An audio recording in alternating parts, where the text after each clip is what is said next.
Yep.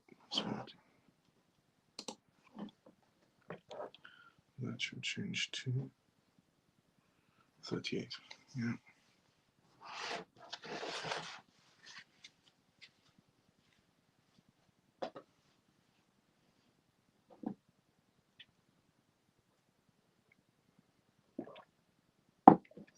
Scott, good to see you. How you doing? How you been?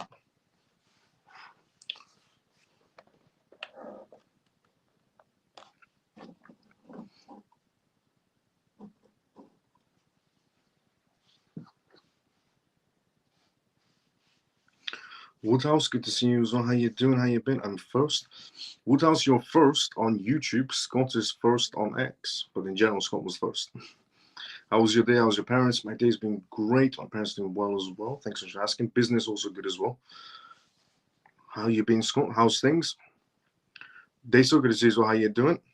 How are you? I'm doing great, Woodhouse. How you doing? How's CoinMove? CoinMove is good. A lot of progress are being made behind the scenes, which I haven't launched any of the things that are happening behind the scenes. Last but not least, how are you, Miles? Doing great, Scott. How you doing? Good evening, Miles and CMF. What is going on with Ton? A lot of things are happening with Ton. Mainly that Ton's founder has just been arrested due to speculation and rumors. It seems like Ton's founder has been arrested. Telegram's founder has been arrested. You could also say Ton's founder. But he's been arrested. And while he landed in Paris, if I'm not mistaken, on his jet, he was apprehended and arrested for conspiracy theories, for illicit activities in terms of payments, money laundering. So many things have been attached to this man. YouTube almost launched last. Dennis, good to see you. How you doing? How you been? Yes, I'm first. I have been trying to be first forever. I finally made it. Let's go, Scott. What up, Miles and CMF? Happy Saturday. Woodhouse beat me on X. Lol. I tried to be first. Let's go, Ray. I'm doing okay. Thanks for asking. Let's go, Scott. What's next for CoinMove? What's next for CoinMove, my own project? Well, a new website is in the works behind the scenes, a whole new platforms, working behind the scenes, and the application for mobile phones. There's a lot of things in progress behind the scenes for CoinMove, but mainly it's that when I do launch CoinMove, I don't want to be, sued by the FCA or so on and so on. So I want to have the correct licensings, or be within the legal requirements to be able to launch a crypto platform based out of United Kingdom. Worst comes to worst, I would have to launch CoinMove in a different jurisdiction, maybe a city of London, because laws don't apply to the city of London, apparently, when it comes to the bankers. Just joking. Laws apply everywhere. But no, there's a lot of things happening behind the scenes. I'm doing okay. Let's go. Walking silence, Miles. Let's go, JP. How you doing? Kraken versus SEC isn't going well. Kraken versus SEC actually had a turning point. So it seems like the SEC has lost once again against Kraken. So yesterday I revealed on this live show that Kraken decided to dismiss the lawsuit a while ago, and the dismissal was cancelled out. And the court said that you have to progress with this case. However, fast forward to today, Kraken has had a slight victory, quite a major victory against the SEC, Gary Gensler, on the basis that cryptocurrencies on secondary markets are not securities. So another judge has just declared that basically the crypto projects on secondary markets for Kraken's case and so on doesn't apply to security laws, which means the SEC once again loses grip on the battle of enforcement for regulations. Good evening, Miles and all CMF. Adi, good to see you. How you doing? But Leroy, we're going to go through that news as well regarding Kraken. By the way, thank you so much to everyone that's sharing and retweeting this live show right now. And we are on episode 138, but for some reason, I'm guessing it still says episode 127 on X. I don't know when Restream is planning on fixing this bug in the system where I can't change the title on X and it's just stuck on episode 127.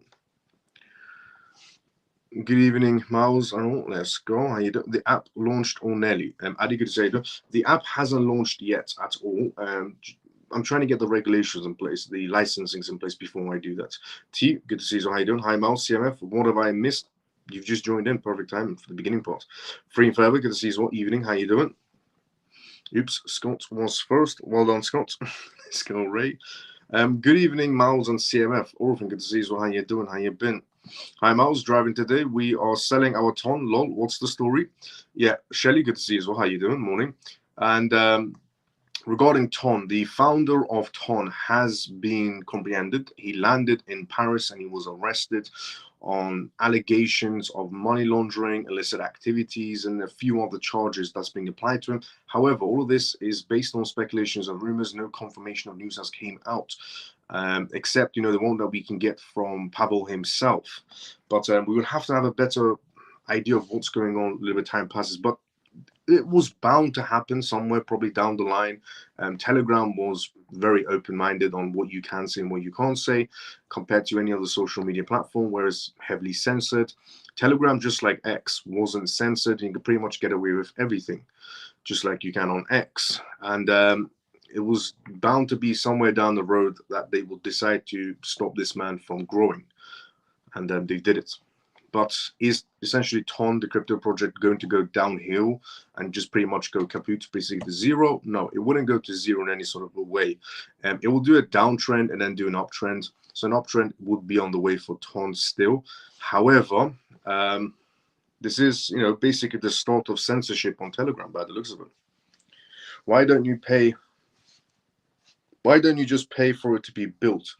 The reason why I don't pay, well, I do pay some, but the reason why I don't, because I used to have developers that would, essentially build. So I used to outsource developers for CoinMove, Woodhouse, to build applications and platforms, mobile applications and websites. And it was always just hassle, because it would never be the way I wanted to be, and I can do it myself. So I ended up just doing it myself. The best saying is, if you want to rely on people, it's better off if you know how to do it yourself, just do it yourself, because you can get it the way that you want it to essentially be.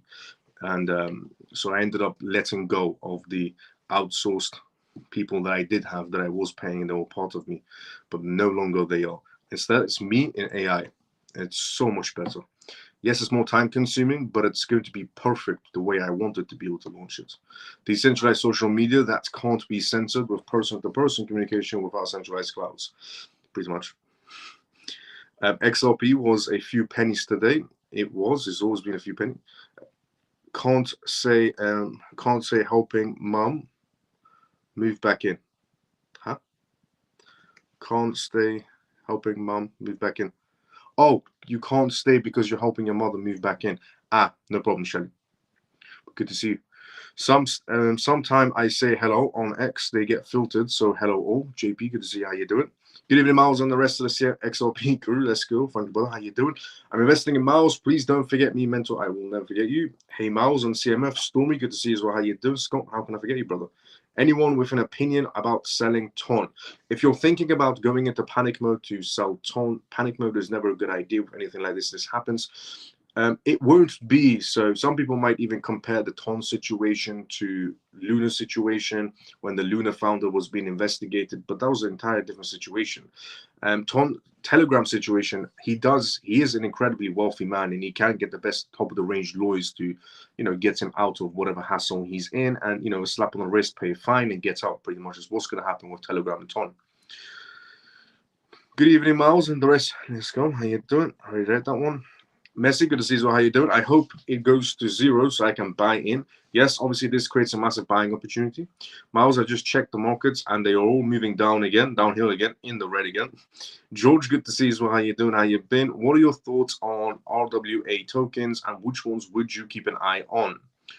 Okay, regarding real-world asset tokens, which ones are the best ones? Okay, before I answer that question, first of all, welcome to the CMF Live Show. If you're watching this for the first time ever, this is the CMF Live Show, stands for Crypto Miles Family.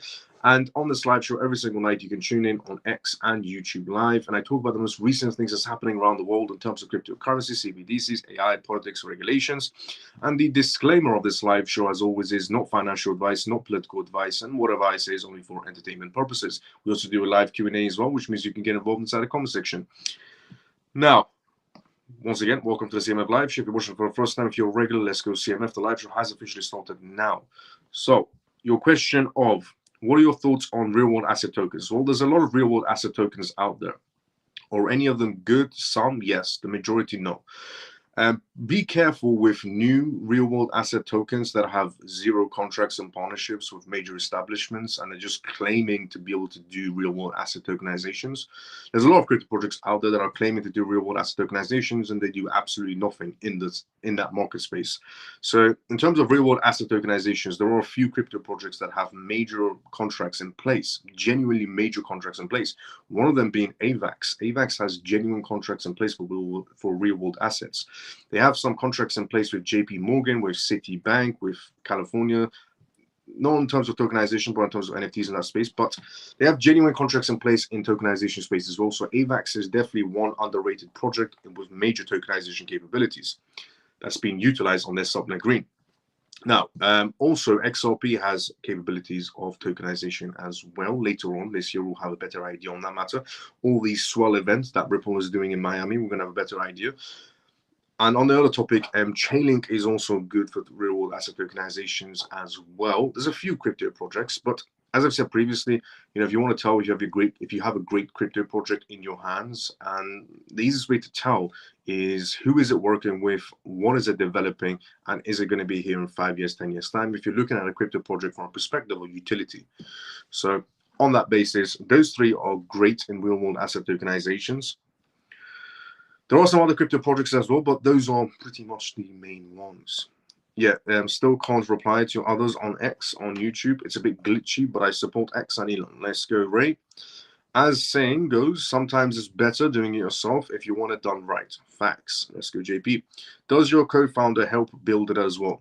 My co-founder is busy with other parts of this, with Coinbase. While I'm doing the emails, phone calls, and technical stuff, he's doing emails and phone calls as well, and his own business connects, putting them to the table as well. So we both do the exact same thing. My co-founder and me, we do the exact same thing. However, I'm more on the developing side than he is, but we're both doing pretty much the exact same tasks to get this off the ground. Good evening, Miles, and how are you doing? Callie, good to see you. So how you doing? Good job helping our parents. Let's go, Leroy. I'm hoping come Monday, it should all start picking back up again. It should do, because the market will open up on Monday. Miles, what have I missed on TON? I'm about to tell everyone what's happened on TON. So we'll go for the news right now. Buy the dip. Let's go, Scott. Is it best to have a business partner or not? Your thoughts? It's better to do it by yourself rather than having a business partner. However, if you do find someone that is like-minded, then it would help to have a business partner. But it's very rare you will find somebody like-minded in business. So first, I would say do it yourself. Thinking we are having fun, trying to be first to log into the show. There's an indicators that we love and respect one another, and we are think that our community. Let's go. Hashtag Miles. Let's go. CMF. Miles the mental Miles. Let's go, Scott. Thanks for the kind words. How was your weekend, Miles and CMF? My weekend, busy. Work is mostly what's happened. Has Quant still got a future? It's got a very slim future ahead of itself. Mike, good to see you. How you doing? Good day. RFK Jr. has amplified his message by joining Trump, Elon, and many others. That is very true. Leroy, RFK Jr. is with Trump, which I announced yesterday as well, which is amazing, to be honest. It's one hell of a team right there. Now, let's go straight into the TON news, and then we go to the rest of the news. But on tonight's live show, we do have a mixture of news to go through. So we have news to go through regarding Brian CEO Armstrong launching wallet address scores. So wallet addresses are now going to be having some sort of score system where it rates your wallet address in terms of transactions, on what transactions you do, and so on. So some sort of a social credit system that's being developed by Coinbase, you could say, for example. So we're going to go through that news. We're also going to go through a prospective news from Coinbase as well on tonight's live show. We're also going to go through news regarding Bitwise, Bitcoin, and Ethereum in terms of attracting capital from the top RIAs, which is essentially the registered investment advisors. We're also going to go through the news topic of cryptocurrency exchange sued by the SEC makes a statement, a victory for us. The crypto exchange Kraken has just had a slight victory against the SEC, which is quite impressive. We're also going to go through the news of Donald Trump leads on Elon Musk, and Galaxy CEO warns of bias, where Galaxy CEO has once again decided to come out and bash on Donald Trump. Not only that, but is now bashing on Elon Musk as well, for saying that X is biased and it's in favor towards Donald Trump rather than Kamala Harris. Which, let's just say, if it is, which it isn't, X is pretty much anyone gets to speak. But let's just say X is in favor of Donald Trump. Well, every single news channel on this planet is in favor of Kamala Harris. I think if just one social media platform is in favor of Trump, it's not really a big deal. We're also going to talk about the news topic of JP Morgan, essentially talking about the $74 billion Bitcoin mining projections on tonight's live show as well. We're also going to go through the news of Toncoin, which is about to go through in about 2 seconds. We're going to go through the news of the DNA computing breakthrough. So I recently revealed on this live show that a Switzerland company introduced the idea of using brain cells for data storage, and it's a lot more cheaper, a lot more reliable, and a lot more economical in terms of using actual data storage. You can just use brain cells, and you can rent them out. You can rent out brain cells in a Switzerland-based company for $500 a month. Now it turns out that we can also rent out DNA for computing power for blockchain. So we're going to go through that news as well on tonight's live show. And then we're going to go through the economic war that's happening with essentially China and the EU in terms of taxes. So first news we're going to go through, let's just go through the TON situation, because TON has drastically dropped in price and it is being heavily manipulated right now. Extremely manipulated right now. Wait, let me go through the news. TON. There we go. I was just going through my notes. Okay, TON. So TON's price slips as Telegram founder faces France detention. Now, Toncoin price has dipped over 12% after the announcement of the arrest of Telegram's founder, CEO Pavel, in France. Pavel, a dual French-Russian national, was apprehended at the airport on Saturday evening. TON price slips as Telegram founder faces major issues. According to reports, Pavel was arrested around 8 p.m. and as he is disembarked from his private jet at the airport in France, he was accompanied by his bodyguard and a woman at the time of arrest. The operation was carried out by Air Transport GTA based on the French search warrant issue by the OFMIN of the National Directorate of French Judicial Police. This warrant was activated due to the ongoing investigations into Pavel's connection to various criminal activities through its platform Telegram. Following his arrest, Pavel was placed in a police custody. He's expected to face multiple charges, including complicity of T activities. I can't say the word on X or on YouTube right now, this live show is showing, but he was comprehended on the issue of T activities, narcotics and trafficking activities, fraud, money laundering, and facilitating the distribution of illegal content, such as, I can't say the other word either, it starts with P. Given the severity of these accusations, Pavel's significant financial resources, authorities believe that pre-trial detention is almost certain, as there are concerns he could flee the country. So as the longer this story essentially stretches out, the longer the price of TON is just going to get better and go towards even more downhills. So the longer this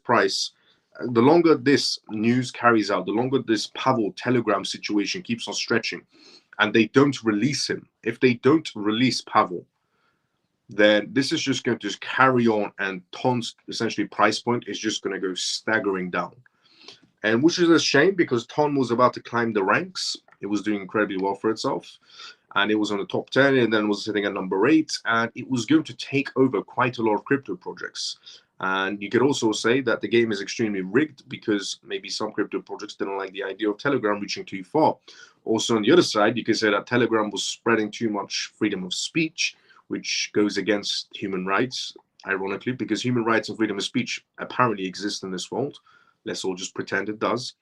But yeah, Telegram, essentially being a platform that you can pretty much say anything and do anything on, has just, the CEO being comprehended. He's going down for quite a lot of major accusations. There are no proof, no sort of evidence whatsoever. Now, Telegram was always slightly dodgy, as me and JP were talking about it on our own Telegram group. Telegram has always been quite a dodgy place, and a lot of people got away with a lot of things. Now, is that the CEO of Telegram's fault of all the dodgy behavior on Telegram? Up to a certain extent, yes. Controlling the dodgy behavior would have been a first good start.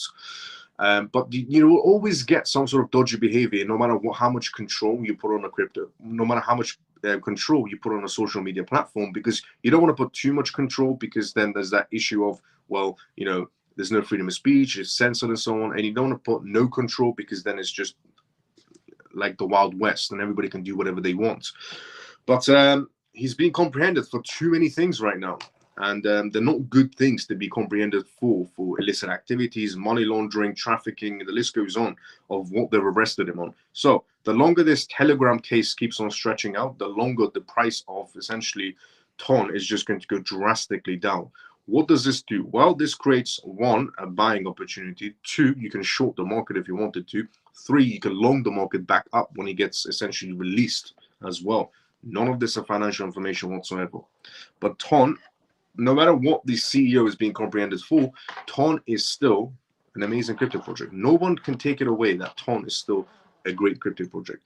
And also there's the other factor of, you know, essentially him not being a part of the circle, and the circle being, you know, World Economic Forum, Bank of International Settlements, International Monetary Fund. We are going into a massive digital world right now, and too much freedom of speech is not really good in a digital world. So they're just, you know, trying to get rid of some issues before we go into that digital world. And some people, like Pavel, for example, Telegram's founder, was in the way. And anybody that's in the way is just going to be taken out. And if it's going to be by arrest, if they, you know, it's going to be by arrest, or a mysterious boat accident is going to happen, or a mysterious car accident, or a mysterious helicopter accident. These kind of things happen in this world. But we're going into a digital world where too much freedom of speech is not good. And in general, it needs to, they're just trying to do censorship, mainly. So let's see how it goes for him. But the longer this case takes, the longer this case stays open, the more TON is just going to go skyrocketing down. The moment he gets released, it should do a little jump, slight jump. But let's see how things plan out, because he's not a part of their circle. Too much freedom of speech has been going on Telegram. So let's see how things go. And a lot of people are talking about it right now. But yeah, the project grew too quick. There's too much freedom of TON, the crypto project grew too much. TON, the crypto project grew too quick. And there are too many institutional players at play right now. Regarding JP Morgan, Goldman Sachs, Franklin Templeton, there's too many essentially major institutions at play right now in different crypto projects, which they would like to see their own crypto projects thrive, and not a random crypto project from Telegram thriving too far. And it was climbing the ranks extremely quick, and it was going to climb the ranks even further because of the user base of Telegram. Now, if they crack down on Telegram, the user base is just going to disperse. Depends on how far the crackdown goes on Telegram, or how far the crackdown goes on the founder of Telegram, essentially. So we would have to see how things plan out. I mean, we're going to have a better idea on this matter. And by tomorrow, we should have a better idea, or by the next day. We just need to hear from his lawyers. So we need to hear from Pavel's lawyers to have a better idea of how far or how deep this whole situation has gone.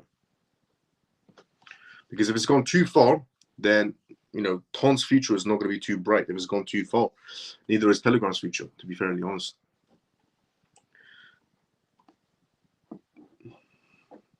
But they really don't want him in place of power.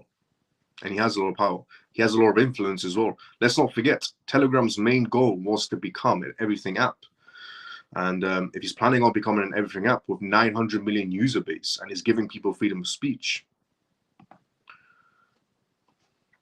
Deniska Zizo, how you doing? How you been? Thanks, Miles. Let's go. Crypto unites. Facts. Let's go, Leroy. Buys eating, busy eating fish and chips. I'm joking. Let's go with those. Share the program. Get the algorithm going. Let's go, Scott. Thanks so much for sharing. Thanks so much to everyone that's retweeting and sharing this live show right now. Musk is a hypocrite. If you criticize and he bans you from... Yeah, let's not mention that. Messy. On YouTube or on X. So that just means buy more TON. That's what I'm going to do, lol. Let's go, Storm. Down 16%, which is good. What are your thoughts on how the media is pushing Kamala, the first women of color, for Dems? What is my thoughts on the media pushing Kamala as the first women of color? Depends. What color is she? I mean, it's a very... the whole color situation, I don't want to really get into it, I'll be honest. But they're just trying to do it for votes. And the simplest way to put it, they keep on categorizing, essentially Kamala as the first woman of color because they want two types of votes. They want women voters to be voting for Kamala because she's a woman. And then when they say women of color, they want that particular group also to vote for her as well. They want two particular groups voting for Kamala. When they mention the words the first woman of color, they want two particular groups voting for her. But the ironic part is she is not the identity she's claiming to be. She's a different identity. And ironically, about 2 weeks ago, nobody, from that particular party could explain what a woman was, but now they can, apparently. So it's just a weird scenario. Kamala is dumb as a box of rocks, or how, Stormy put it, is perfectly put. The future has arrived, and movies like Matrix, Terminator, Blade Runner, Ex Machina will essentially portray their art, or even the other one, which is with Will Smith, iRobot. I will not sell Ton. I will hold out for a long play. If it dips, I will purchase the dip by dollar cost and average. I never used Telegram, but was censored for life by Facebook. Does Elon have to worry about Telegram situation? I mean, Telegram is a major competitor to all social platforms. I mean, they have close roughly to 1 billion users on Telegram, and they have their own crypto platform, which is Ton. Telegram was a lot ahead of its time. You've got to understand that Telegram was so far ahead of its time compared to any other social media platform, entering the blockchain space or the Web3 space and so on. I mean, TikTok has a huge user base as well, but they're not inside the blockchain scene. X has a huge user space. They're slowly starting to enter the blockchain space. Facebook has a huge user base as well. They failed on their blockchain space. Nobody wanted to use Facebook's blockchain space. YouTube hasn't entered the blockchain space either, and they have a huge user base as well. Telegram, used their massive user base to enter the blockchain space. They were really ahead of everybody else, and now they've been torn down. It is genuinely rigged. Does Elon so he doesn't have to worry now. Dang, Stormy is a savage with that one. Lol, love it though. That said, love for all over here. Let's go, Ray. I think Tate are going to get picked up again. Just saying. Yeah, I think they're going to get picked up again. I don't like using race for qualifications, which is facts. Neither do I. Kamala is Indian and father is Puerto Rican. She didn't even claim being black. Yeah, a very long time ago, she never claimed it. Now she's claiming. I'm not voting for somebody because of their color. That is ridiculous. About voting for somebody that can do their job right. Facts. The only reason you should ever vote for anybody or hire anybody is if that person does their job correctly. So if you're hiring the CEO of a company, you're hiring that person, for example, to maintain a structure of that company, grow that company, and so on. You're not hiring that person because their gender or their color. I couldn't care less. I couldn't care less if I was hiring a CEO. Let's just say somewhere down the road, I wanted to retire and I wanted to hire a CEO for my own company. I'm not going to be hiring anybody based on their gender or their color of their skin. I'm going to be hiring the person that can do the job correctly the way I want it to be done. So that could be male, female, or anybody from any essentially background. I couldn't care less. What I care about is, can you maintain this company? Can you grow this company? That's all I care about. I couldn't care less what gender the person I hire or what color the person is. Can they get the job done? That's all that matters to me. Same should go for a president of a country. Can they get the job done? Not you should hire this person because of their gender or because of their color of skin. It's the stupidest thing I ever heard. You should only hire someone for a particular job based on what they can bring to the table. That's the only thing the only factor should ever apply is you should only hire someone that, if they could get the job done. If they can't get the job done, then they're not good for the job. That's all that matters. It doesn't matter what their gender or their background is. They could be whatever background or whatever gender. Can they get the job done? Yes or no? That's all that it comes down to. Scott, I'm the man of color myself. I completely interested the color thing. Itself was propaganda though. Yes, it was. Democrats doesn't even know what a woman is. Kamala say I'm her. She, yeah. I'm not voting for somebody because it's ridiculous. It is, absolutely. GM is correct. Hey, Miles, I think Ton is done for. Let's see. This is a great question. I have several degrees and hopefully I am chosen for my ability and intellectual property and not my skin color. Just my opinion. As a military leader, my soldiers from all parts of life respected me for my performance. If my color was a factor, I would not have been promoted to top senior level positions in the military and experienced friendly fire in some fashion. Let's go, Scott. Facts. Everything you just said is absolutely facts. Hi, Miles. Hope you all well. Yama, good to see you. So how you doing? Kamala and Tiger are alike. They never claim until something happens and support is needed. I'm a black man in America and wanted to share my opinions with my family. Let's go, Scott. Kamala and Democrats are too busy pushing trans forcing grab down over.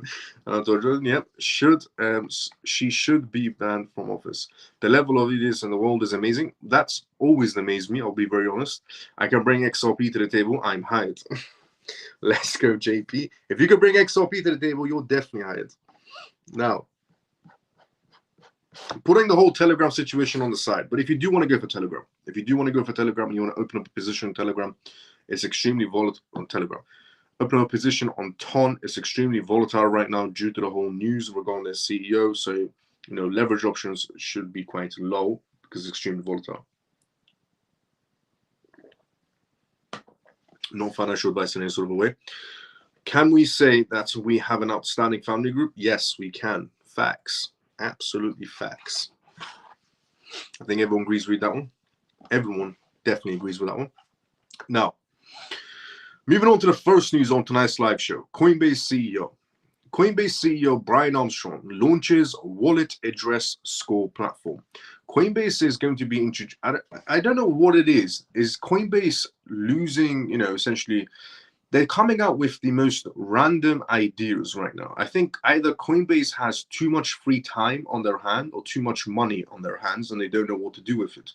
Because the last idea Coinbase had was essentially, get an AI platform to have access to your crypto wallets to be able to do transactions for you, which is the dumbest idea I've ever heard. Because I'm guessing I'm not the only one, but we can't, for example, I can't trust other people to use my wallet. And why would I trust AI to have access to my wallet?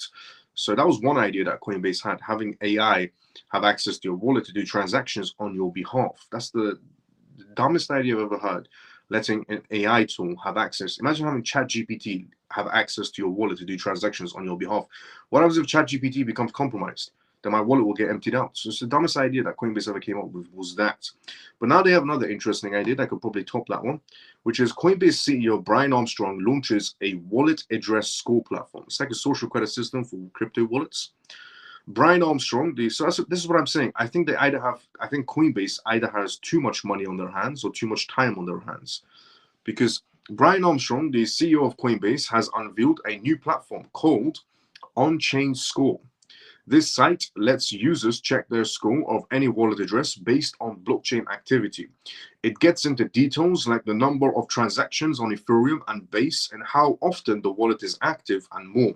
Soon, the platform plans to expand by supporting ENS and base names, domain names as well. On-Chain Score is stepping into the space that's been growing steadily, blockchain analytics, but wallet address scoring is also a tool for meeting regulations like anti-money laundering, AML, and knowing your customer laws. Platforms that handle crypto transactions, whether they're exchanges, DeFi protocols, or anything else, might use these scores to essentially screen out high-risk addresses. If an address is flagged as risky, they can block transactions to or from it. So I see what they're trying to achieve, but it is still quite dumb because the scammer could just close the wallet down and create another wallet, which makes it useless in a sense.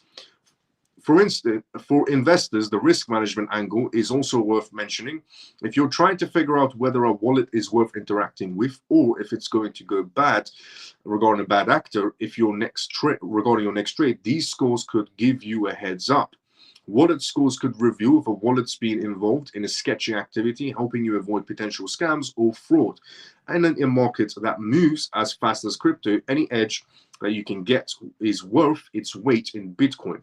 There's also talks about how these wallet scores might play into the future of decentralized identities, social credit systems.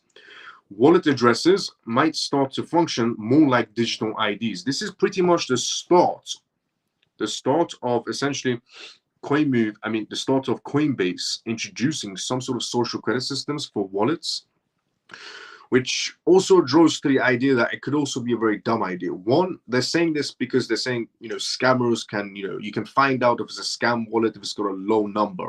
But the low number is based on if it's been involved in sketchy activities of the wallet is not being used for a very long time.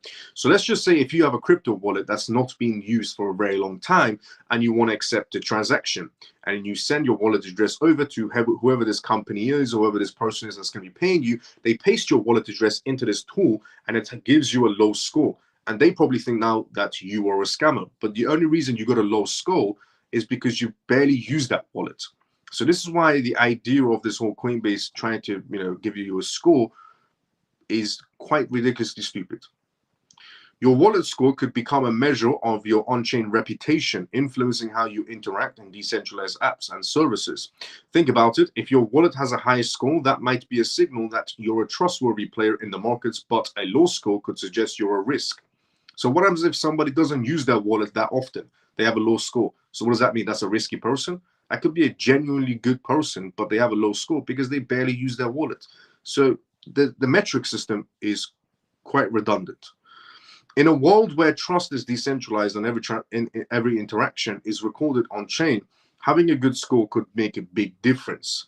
It could affect everything from your ability to trade on certain platforms to how you're perceived in the community. This is basically Coinbase genuinely starting social credit systems. The last part, just to repeat what the last part says, that Coinbase is actually introducing social credit systems. I mean, if you look at Coinbase, BlackRock is pretty much behind them, and about 6 other Bitcoin ETF major establishments are behind Coinbase. So, and BlackRock does also have an ESG score for institutions. Because if you ever wondered why companies suddenly go woke, if you always ever just wondered to yourself, why does this company choose to go suddenly woke? And then they know that their stocks are going to go plummeting downwards because a lot of companies decided to go colorful and they went completely downhill. The reason why most of these companies went completely downhill and they were forced to pretty much go woke is because they all have ESG scores, which means when it comes to that moment in time, like at the end of each year, they get essentially some sort of score by the ESG. If their scoring is too low, they can't get a loan from BlackRock. They can't get a loan, essentially, which makes them, go woke and broke at the same time. So in a world, just to repeat the last part, this is literally the beginning of a social credit system from Coinbase. In a world where trust is decentralized and every interaction is recorded on chain, having a good score could make a big difference. How could a good score make a big difference? It could affect everything from your ability to trade on certain platforms to how you're perceived in the community. So the beginnings of a social credit system has just started, and it's starting from Coinbase, the platform which is backed heavily by essentially BlackRock. And BlackRock having an ESG score, now Coinbase is going to be going essentially. Ripple already has an ESG score. They're in the game as well. Ripples and CBDCs, they were a part of the circle a long time ago, but the circle brings money. What can I say? But regarding the Coinbase social credit system, these are all indications of how fast things are genuinely moving towards that dystopian lifestyle of CBDC, social credit systems, where people are going to have wallet scores, and it's going to affect your ability to be able to connect to crypto exchanges. So later on, for example, let's just say you have a very low wallet score, but you're not a scammer. You just don't do too many transactions, and you have a low wallet score. And you go to use your wallet and connect it to Trust Wallet, for example, or Binance or whatever, and they reject you. They won't be able to send you payments because your wallet score is too low and so on.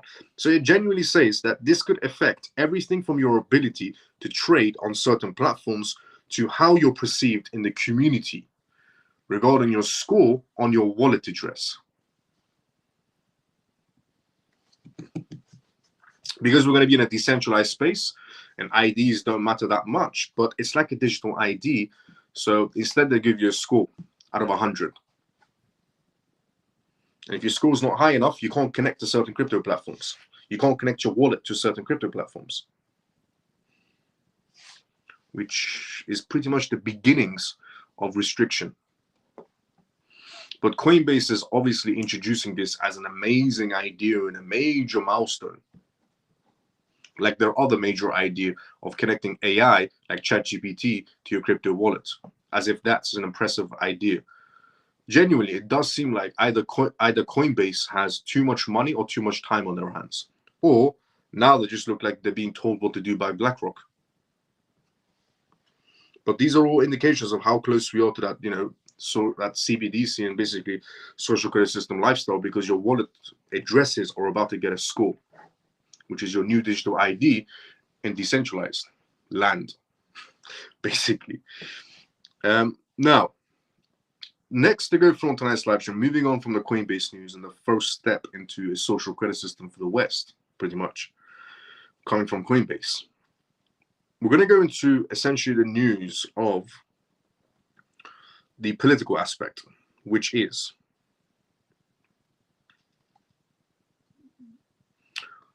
Donald Musk and Trump. Donald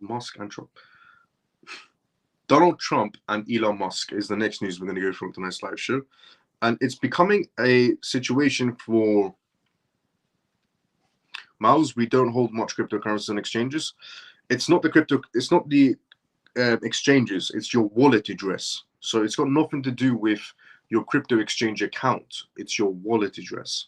So your wallet address, your Trust wallet, for example, your wallet addresses, your Ledger wallet addresses, your Trust wallets, your MetaMask wallet address. It's got nothing to do with the exchanges. It's just that your wallet addresses in decentralized spaces, if they have a low score, you can't connect to some DeFi platforms. Exchanges, I get the whole centralization situation because they're a company, they have to have money transfer the licensings and so on and so on. The DeFi space was pretty much the space that we did have left. And now they're getting ready to introduce wallet scores for your MetaMask, for your Trust wallet, and so on and so on. So which means one day you go to connect your Trust wallet, for example, to a DeFi platform, and it won't let you because your credits, basically your social credit score on your wallet address is too low, is what they're trying to introduce. It's got nothing to do with exchanges. Your Trust wallet, your MetaMask wallet address, your Ledger wallet addresses, your Tangent wallet addresses, and so on. You go to connect with the DeFi spell, and it's not working. Why? Because you have a low credit score to a DeFi space. Is what they're essentially aiming to do. Actually, before we go through Donald Trump and Elon Musk news, we're going to go through this one first. So, Kraken Exchange. Yesterday on this live show, I revealed that the crypto exchange Kraken is still battling the SEC, and it seemed like their court battles were going to be continuing because Kraken applied for dismissal, which got rejected, and the judge said the case has to continue on. Now, yesterday I said this, which was the news that was announced, and today, ironically, some new news came out that Kraken has just won a slight victory against the SEC, but it also could be a major victory as well. So this is the victory that Kraken has just got from the SEC. Cryptocurrency exchange sued by the SEC makes a statement. A victory for us. Kraken's chief legal officer announced that the crypto exchange has won a significant victory against the U.S. Securities Exchange Commission, SEC. So what is this victory that Kraken has got from one part of their case, just one part of their case? According to their statement, a federal court has just ruled that tokens traded on Kraken are not securities, dealing a massive blow to the SEC's ongoing regulatory approach to crypto industries. He also noted that as in the Ripple case, and I said, regarding the Ripple case, when it was finally sealed and done with, The Ripple case, I said that it's going to backfire regarding, not the Ripple case, but I said the Kraken case, Coinbase case, and so on is probably going to backfire somewhere. Is what the exact words I pretty much said was, because of the Ripple case, the Kraken case, the Binance case, the Coinbase case is now pretty much going to get very difficult for the SEC. And I said the part that the SEC wants to appeal for the Ripple case is not possible because they can't get that appeal done with regarding secondary markets.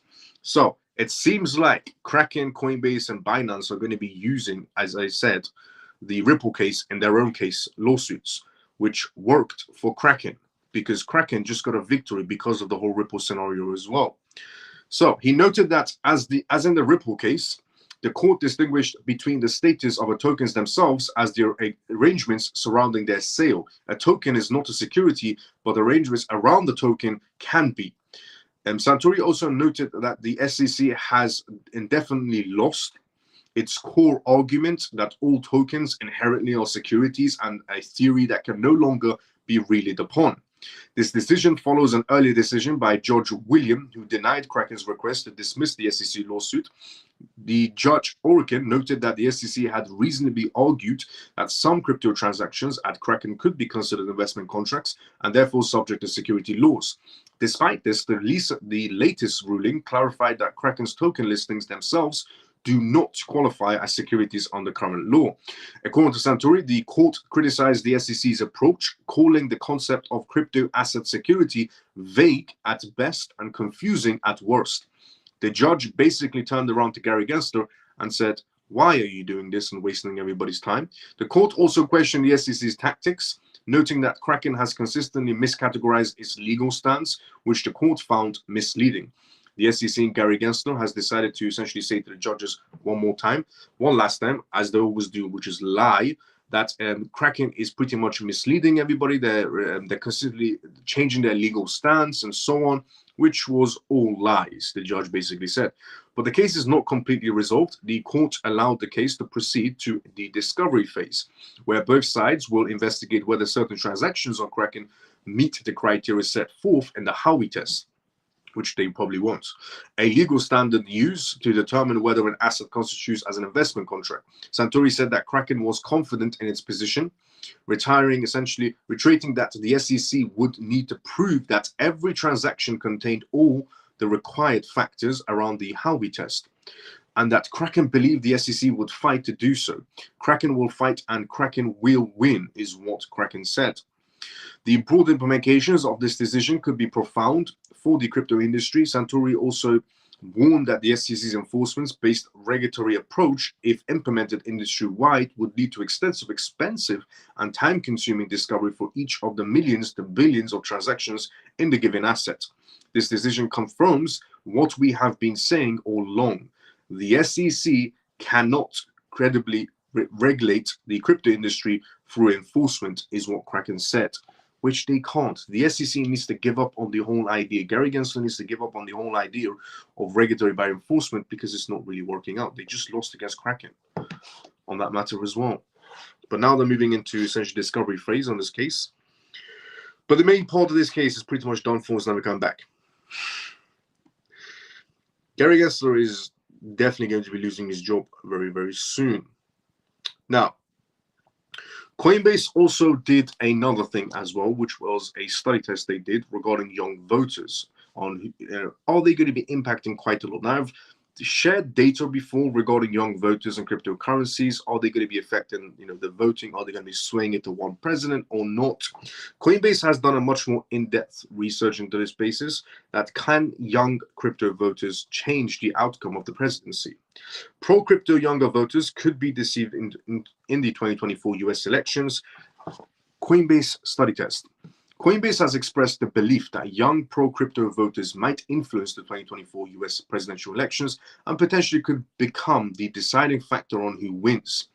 In a report released on August 19th, the exchange states that Gen Z and millennials, who now represent 40% of the electoral voters, are increasingly supporting candidates who advocate for cryptocurrencies and financial innovation. Crypto's growing appeal ahead of 2024 elections. According to a blog, The younger Americans are growing dissatisfied regarding with the current financial systems. Only 9% express contentment, a figure that drops to 7% for those under 40. Raising costs, high fees, and perceived inefficiencies in traditional finances drive many youth voters towards cryptocurrencies as a potential solution, which is due to the inflation situation.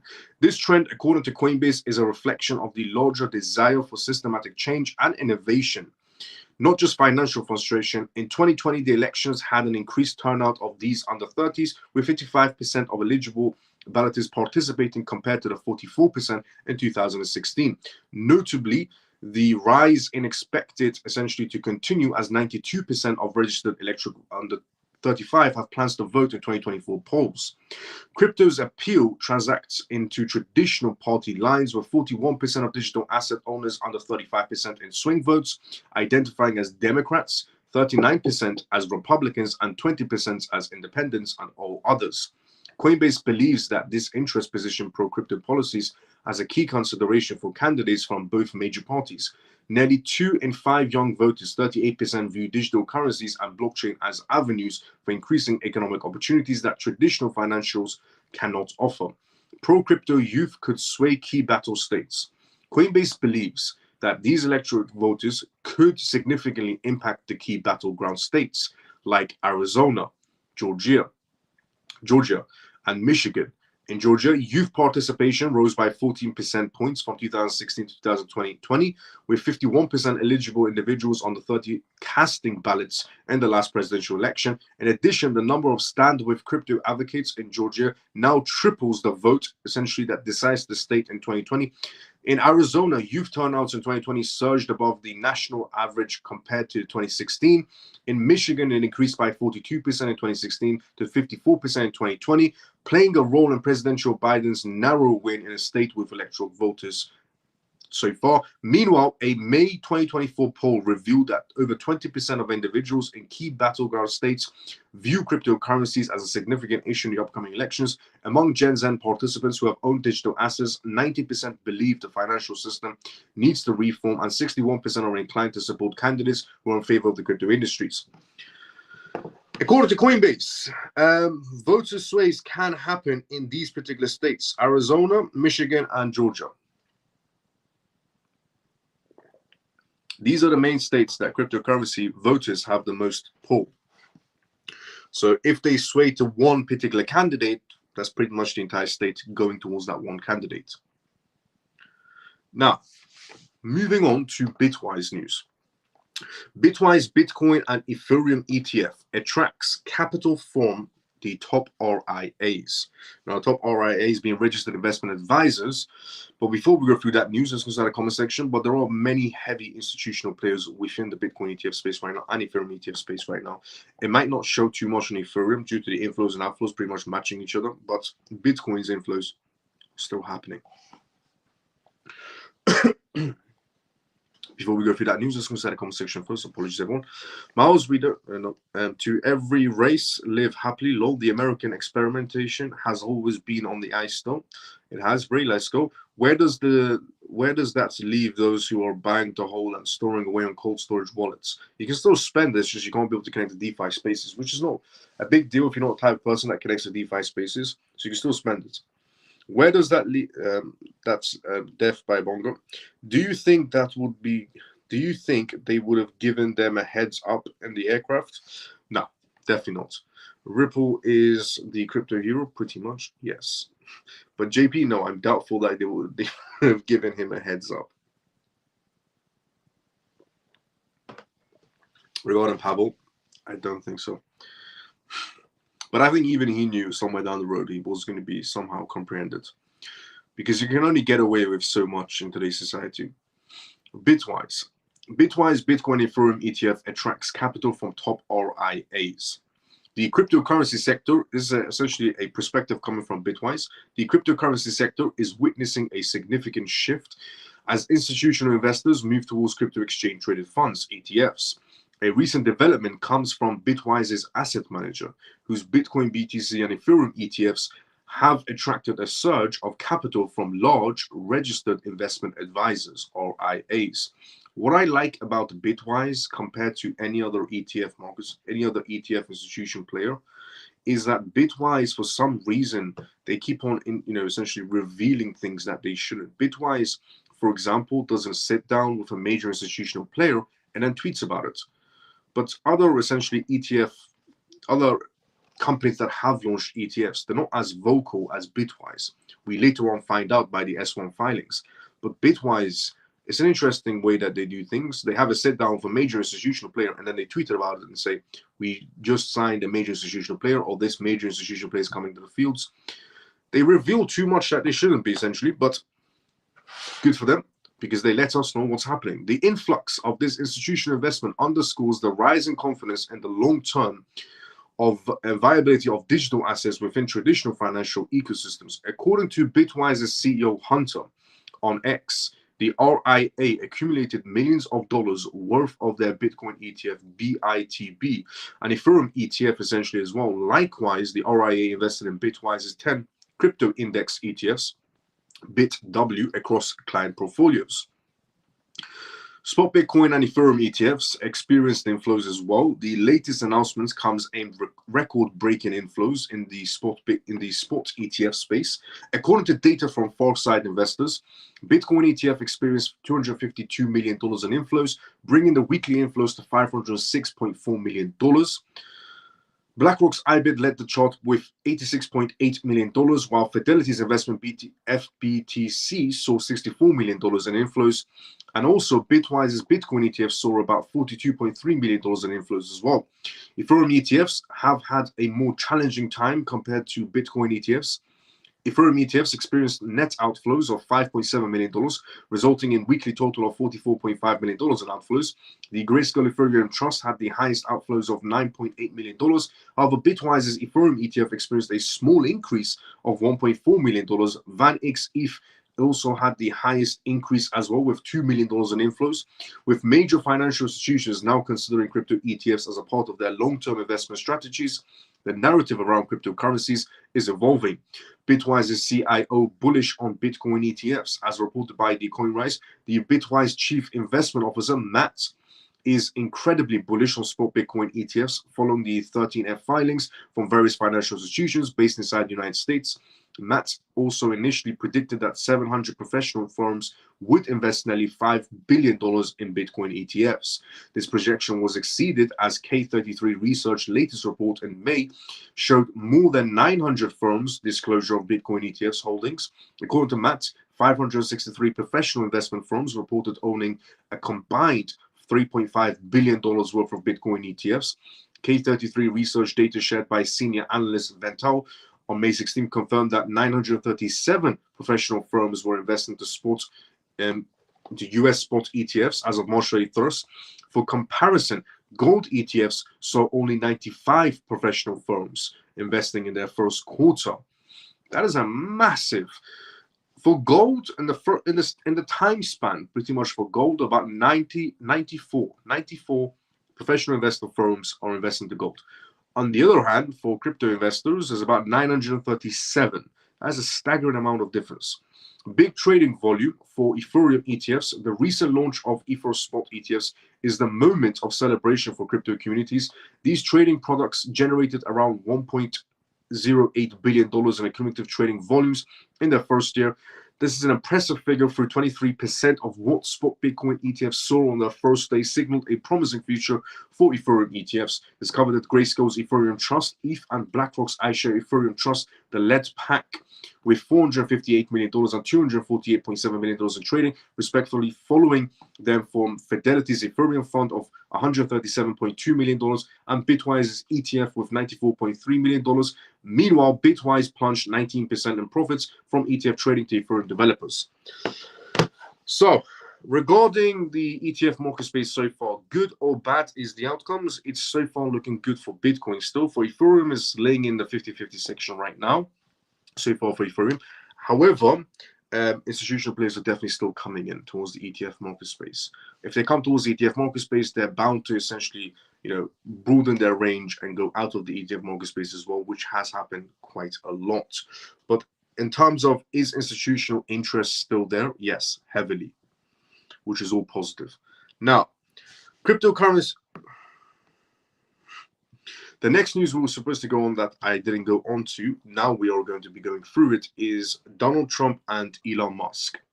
Once again, are on the news, but not the way you think it is, because the first time Donald Trump and Elon Musk were on the news is because the news was against both of them for having a voice.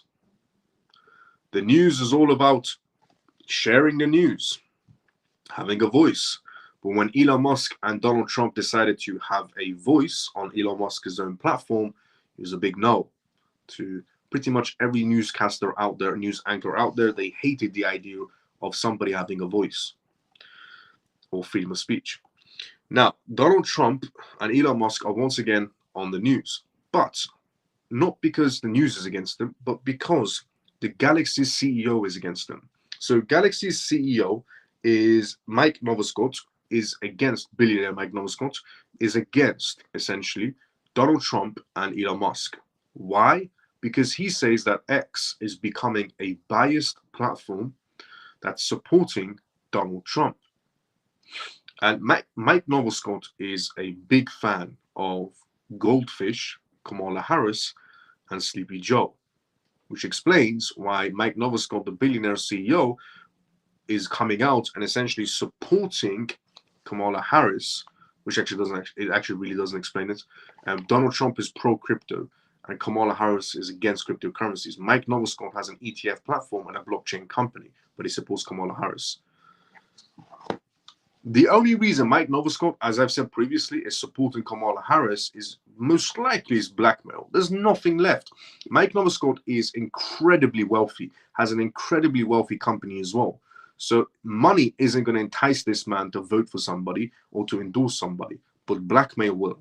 So I said this before as well, like Mark Cuban, for example, or any other major CEO or executive board member or billionaire that's came out supporting Kamala Harris. We know that they're not being paid off because they have too much money to even think about being paid off. But blackmail is never out of the question with those types of people, because that's the only reason you'll be voting for somebody that is going to ruin everybody's lives, that has already ruined everybody's lives for basically 3.5 years.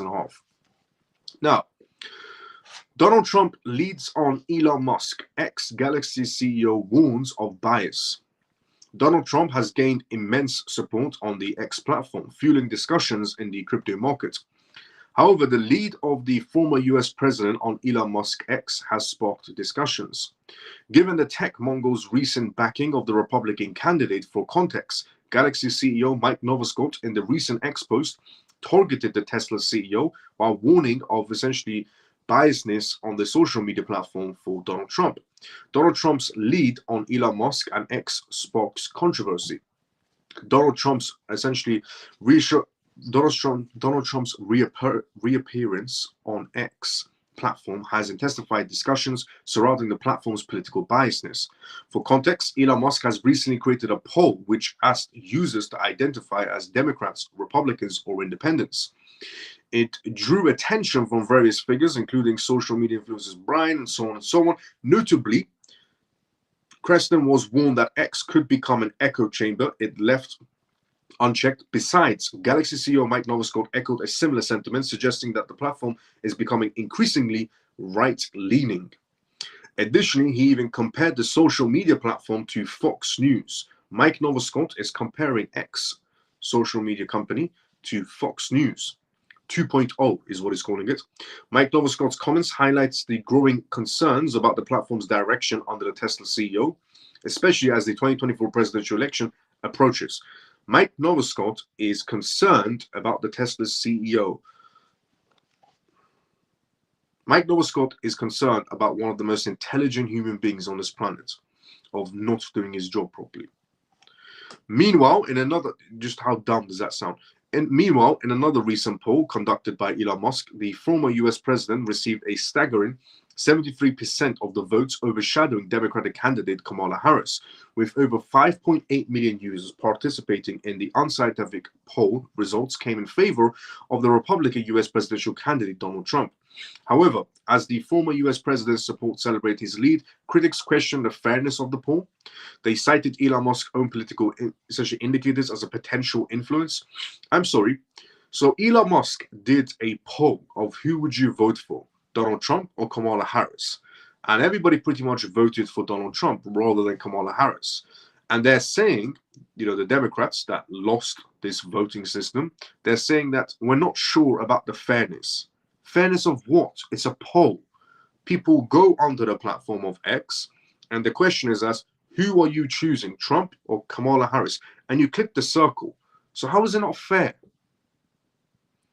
Sometimes Democrats really need to sit back down and think about what their next move is going to be before they open their mouths, because the Democratic Party, not the people that are supporting Democrats, the Democratic Party, let me just put a difference there as well. The Democratic Party, the politicians, sometimes the politicians, before they open their mouths, they need to sit back down and really think really hard, because what they say next could be very, very stupid. Crypto community's role in the upcoming US elections. The digital asset community has played a significant role in Donald Trump's support of X, with many users favoring the former president due to his perceived pro-crypto stance. In addition, Elon Musk's previous ties to the crypto industry further fuel speculation about the platform's biasness. So Mike Novoscott, who owns a blockchain company, is afraid of how much blockchain Web3 innovation is happening on X. But Mike Novoscott owns a blockchain company, and he's afraid of how much innovation for blockchain is happening on X, and how much Donald Trump is, trying to introduce innovation. But Mike Novoscott owns a blockchain company. This is why I say even sometimes company CEOs need to sit back down and think twice before they open their mouths, because the next words that come out of their mouths could be very stupid. The man owns a blockchain company and is criticizing another person who's advocating for cryptocurrencies, and another person with a social media platform is advocating for cryptocurrencies and saying what they're doing is wrong. But you own a blockchain company, and you want innovation. And there are two people trying to bring innovation, and you're trying to shut them down and saying they're being biased. Genuinely, some people just, sit back down, think really hard before you open your mouths, because the next few words that come out could be very stupid. However, the poll's outcomes reflects a broader trend on X, where right-leaning voices seems to dominate. About X becoming a right-leaning echo chamber underscores the importance of diverse perspectives and maintaining a balanced disclosure on the platform. X is not a right-wing platform or a left-wing platform. It's a social media platform where everybody has a say. So, and let's just, presume for a second that, X is a platform, is a social media platform that's only in favor of Donald Trump. And it really isn't. It's a social media platform, full stop, where everybody has a voice. But let's just, in Mike Novoscott's brain or in the Democrats' politicians' brains, let's just assume for a second X is a one-sided platform that's completely in favor of Donald Trump and, completely against Kamala Harris and everybody to do with her. Good. How is that a bad thing? Because every news channel says whatever they want about the DNC platform, the DNC that just recently happened. Somebody did a count on the words used. They spent the entire DNC event just criticizing Donald Trump's movements, what Donald Trump says, what Donald Trump does, his policies. Not a single policy came out of that whole event. Not one person going on stage and saying, we're going to do this, we're going to do that, and so on. These are our policies. Just the usual crap of we're going to be essentially, bringing in regulations for the rich people to tax them, even though the rich people are the ones funding the entire program. But let's just put that to one side, because some people don't really have brain cells and they don't understand how politics works, that politicians have more sponsorships in place than Formula One drivers, as I said previously. But let's just say for a second that, X is a, one-sided platform, only in favor of Donald Trump. Good. Because every news channel is against Donald Trump. So every news channel is against Donald Trump. Every major CEO is coming out against Donald Trump. Let the guy have one platform for himself. What's wrong with that? Even though it isn't, X is not a platform that's only one-sided. Everybody has a voice. But good. even though it isn't, but good. Because every news channel is against Donald Trump. Have you seen the interviews they do with Donald Trump? The interviews that they do with Donald Trump is, how are you going to stop war? They ask Donald Trump, how are you going to be stopping the war? And Donald Trump comes up with a solution of how to stop the Ukraine and Russia war. And the news anchor goes, no, that's not going to work. What else you got? And then when it's Kamala's time for questions, they go to Kamala and go, so where did you go on vacation? How was your vacation? How are things? And that's the questions that Kamala gets asked by news anchors. For Donald Trump, it's, how are you going to stop the war? No, I can't see it. How are you going to stop inflation? No, I can't see it. What else you got? And that isn't biased. So, look, biased or not for X, let the guy have one platform, because every other platform is against him.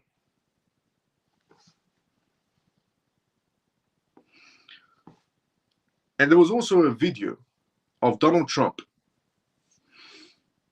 in the last election making an announcement of how he's going to do a certain thing. And every news channel criticized him for what he said. And then you fast forward to now. Kamala Harris said the exact same words that Donald Trump said when he was competing in the last elections. Donald Trump, when he was in the last elections, he said a certain policy. And everybody rejected him. Every news channel said it was the dumbest idea ever that Donald Trump shared. How can he even introduce this idea? We're going to lose billions in taxpayers' dollars. And then Kamala introduced the same policy. They said it's an amazing idea. It's an amazing milestone for the US. So I wouldn't say there's biasness on X. There's actually more biasness on the news. But they don't want to talk about that.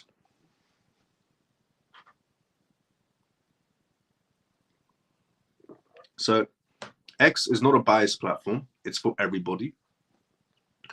But even if it is, which it isn't, good. Let's stay a biased platform. Now, JP Morgan. JP Morgan's $74 billion Bitcoin mining projection is what we're going to go through next. But before we go through that news, let's go to the comment section first. And does anybody have a perspective on this matter of, do you think X is a biased platform towards Donald Trump? Everyone be honest right now inside the comment sections. Do you think X is a biased platform for Donald Trump? Do you think X is against Kamala Harris, or X is against Donald Trump, or it's a fair playing ground for both of them? Give your perspectives inside the comment section. Do you think X is a biased platform, or do you think X could go either way for Trump or Kamala?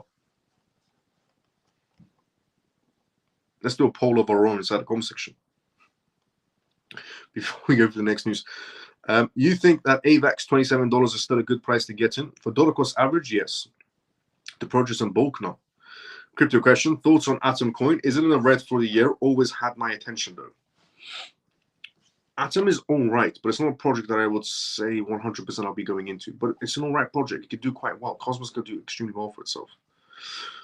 Oh, the Dems are crying because they can't have all the media on their side. It's not enough that they have the mainstream media. They got to have all the media. When people like that say about other platforms, it makes them look weak. It was a one-sided platform when it was Twitter. Facts. Twitter was, when it was called Twitter, it was the worst platform ever. I never used it when it was Twitter. So I registered myself. When this platform was called Twitter, I registered myself and so on, but I never used it because Twitter was very heavily censored. Heavily censored Twitter was. And then the news came out. Elon Musk purchases Twitter. Straight away, I'm back on X. I'm back on Twitter, and then it eventually became X. Because I knew finally the censorship is over. When people like that say, honestly, and it was, Elon wants to interview Kamala. That would be an interesting interview. Elon Musk interviewing Kamala Harris. It would just be it would be like teacher versus kindergartner. Honestly, I couldn't even say, teacher versus student. Elon Musk being the teacher, more intelligent, and then the student be Kamala Harris. But Kamala Harris cannot say that she does not share the same brain cells as even a student. She shares the exact same brain cells as a kindergartner. So it's more like teacher Elon Musk doing an interview with a kindergartner. because she genuinely shares the same brain cells.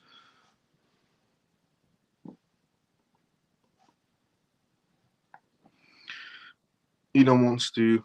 Kamala does nothing to stop SEC, and she never will.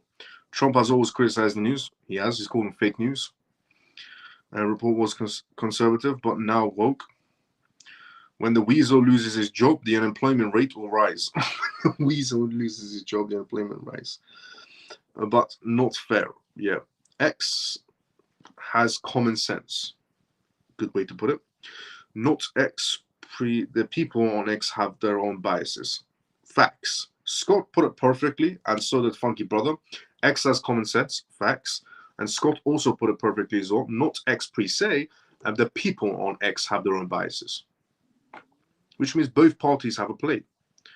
No fair playing ground. You could say anything you want. Miles, who controls the world apart from the money? World Economic Forum, Bank of International Settlements, International Monetary Fund pretty much run the show. And then you have obviously the families and so on. But the families are also in with the World Economic Forum. It's not about money. It's about the control they have on the invisible basically prison cells that they have all in. It's more of that scenario. You have to be biased to support Kamala. To be biased to support Kamala. Elon Musk is a genius. Yeah. So glad RF Kennedy Jr. joined Trump. X is the city center. Everybody's welcome. Let's go Trump. JP. I agree with Funky Brother that Elon is a genius. Yep. I only use X because of my CMF. Now I have started to try and utilize it. Let's go Scott. There is a global battle over freedom. There definitely is a global battle over freedom. One good example is Telegram's founder right now being comprehended essentially for illicit activities and so on and so on. But it's mostly to do with censorship and the growth of his company, which is too fast. But yeah, 100% there's a battle of freedom going on right now. JP Morgan, the next news topic to go from tonight's live show. JP Morgan's $74 billion Bitcoin mining projection. Bitcoin mining is set to become a $74 billion industry, according to JP Morgan. According to a recent report by JP Morgan, this projection estimates the total value of the remaining 1.3 million tokens, Bitcoin tokens, left to be mined, despite recent price fluctuations and increased network hash rates. The report highlights a significant opportunity for miners. However, JP Morgan has adjusted its price targets for major mining companies to reflect second quarter results and ongoing market spaces in terms of changes.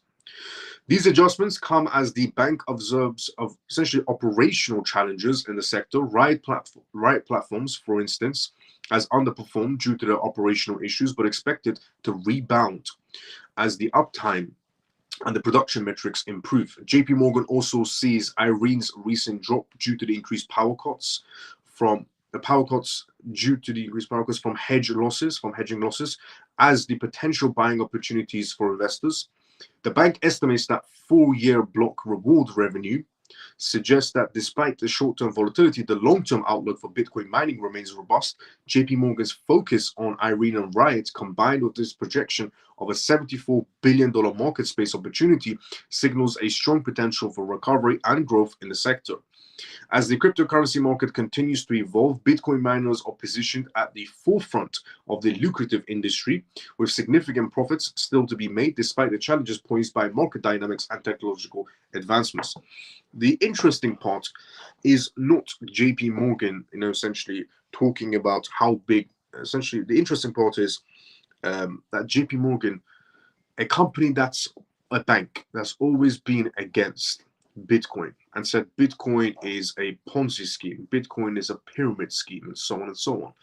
And he's talked harshly about Bitcoin. Also, they do have Bitcoin ETFs as well. JP Morgan investors actually do hold Bitcoin ETFs with JP Morgan, even though JP Morgan goes on the news and says, I would ban Bitcoin, Bitcoin is a Ponzi scheme, and so on.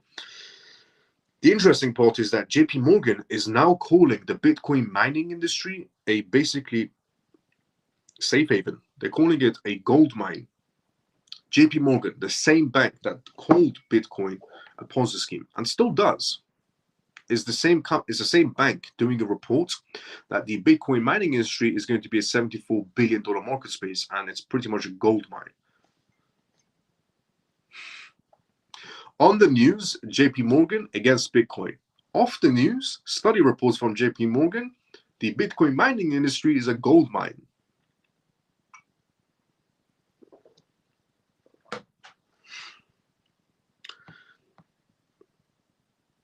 It's like they don't even know which leg to stand on. I agree with Funky Brother that Elon is a genius. Yep, the global battle. I only use X because my CMF and I've tried to utilize it. Let's go, Scott. The only global battle over freedom, which is facts. Miles for president. Let's go, Dale. Thanks so much for kind words. Now, a few nights ago on this live show, I revealed a quite bit of interesting news coming out of Switzerland, where a Switzerland company designed the idea of using brain cells for data storage, which it's actually 100, in their own words, in the words of the Switzerland company that designed this whole brain cell situation in labs, that people can actually rent out brain cells for data storage for $500 a month from the Switzerland company. And in their own words, it's 100,000 times more effective than a warehouse full of computer chips. Brain cells are 100,000 times more effective, 100,000 times more economical for this planet, essentially, than a warehouse full of computer chips. And it's a Switzerland company doing this that they're renting out for $500 a month. So sharing that news a few nights ago, and now sharing this news tonight. DNA computing breakthrough could turn living cells into functioning blockchains. So DNA being turned into blockchain storage. In a not so far future, it may be possible to run entire computer networks inside of living cells thanks to a recent breakthrough in molecular computing from scientists in the US, basically. So this time not Switzerland, but coming out of the US. According to a research published, a team of scientists at North Carolina State University and Johns Hopkins University have built a functional DNA computer. DNA storage has been around for a while, but this may be the world's first functional molecular computer capable of conducting both storage and computing functions via DNA. Instead of using electricity, like a regular desktop computer and smartphones, in testing so far, this DNA-based computer has solved Sudoku and chess problems, demonstrating its potential. DNA computers. Most molecular computers are developed using synthetic DNA, so for the first time being, it's unlikely we'll see any practical applications for their insertion into living organisms. However, scientifically speaking, there is nothing stopping a sufficiently funded and motivated team from using the foundation that they have created so far in the unfilled research to create computer systems inside of living cells within organisms. With future developments and expansions, it may even be possible to network DNA-based computers inside of a single organism. Living blockchains. The basic premises behind a blockchain inside a human would be similar to how blockchain networks function in the classical computing world. Different cells in a person's body would work as a validation node for whatever the transaction occurred on a cellular blockchain level. I mean, this world is genuinely becoming quite interesting.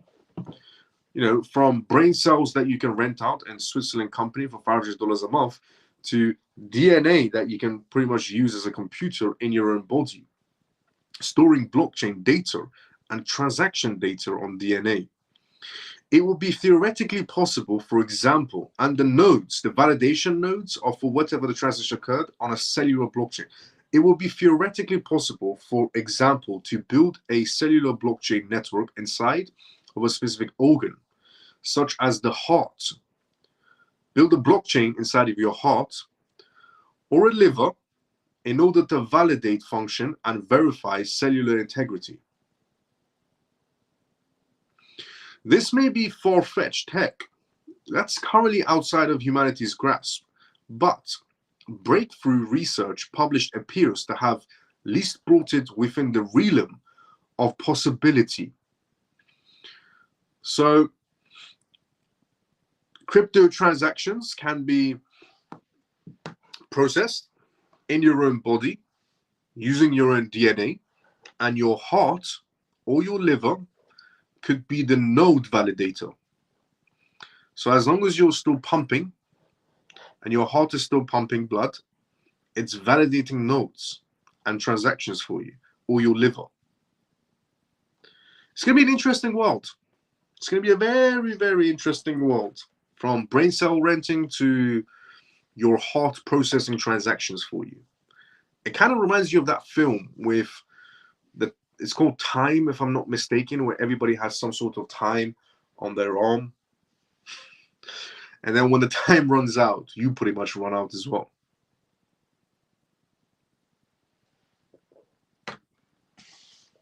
But it used to be a fantasy type of scenario or a scientific movie type of scenario.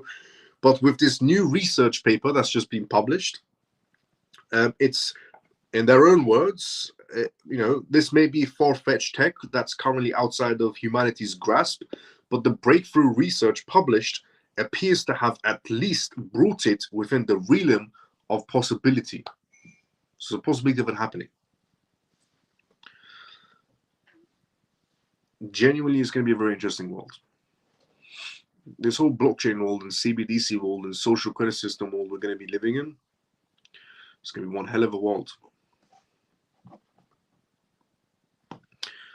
Miles, for World War President. Ray, thanks for the kind words. And Ripple, how you doing? Economic war is the next news we're going to go from tonight's live show. Miles, it would be interesting to have our brains merged with each other so I can become a doctor or a pilot overnight. Could do, yeah. Just out of curiosity, before I go to the next news, because I asked the question when I shared the news about the Switzerland company, would you, rent out brain cells for $500 a month for data storage if they're more effective? And some said yes, and some said no.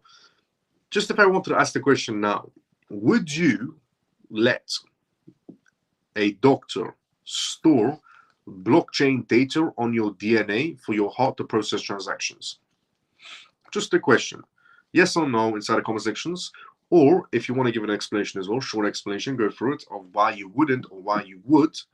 But would you let somewhere down the road a doctor of some sort have some sort of injection or chip type of situation of your DNA carrying your crypto wallet, let's say, blockchain data, and then your heart or your liver being the one that processes the transactions, because that's what it's aiming to do. So your heart or your liver is going to be the node validators and processing transactions. As long as your heart is still working and pumping, you're processing data transactions, and your DNA is going to carry your wallet address pretty much with you. Blockchain data. Would you do it? Yes or no?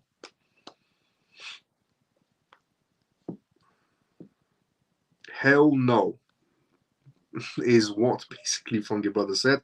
Susie said, nope, not for me. I'm interested to see if anybody would say yes. If you would let your body process transactions. I'm all set. I just want my heart delivered to work. Let's go, JP. So I genuinely don't think anyone would. In our generation, I don't think anyone would.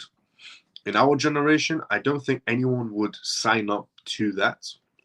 Regarding my generation or the older generation, I don't think anyone would. Signing up to carry data in your DNA, which is according to this research, published research study test, that's a breakthrough in science. But carrying data storage on your DNA and processing the transactions by pumping from your heart or your liver is what's happening right now. God has given us brains for that.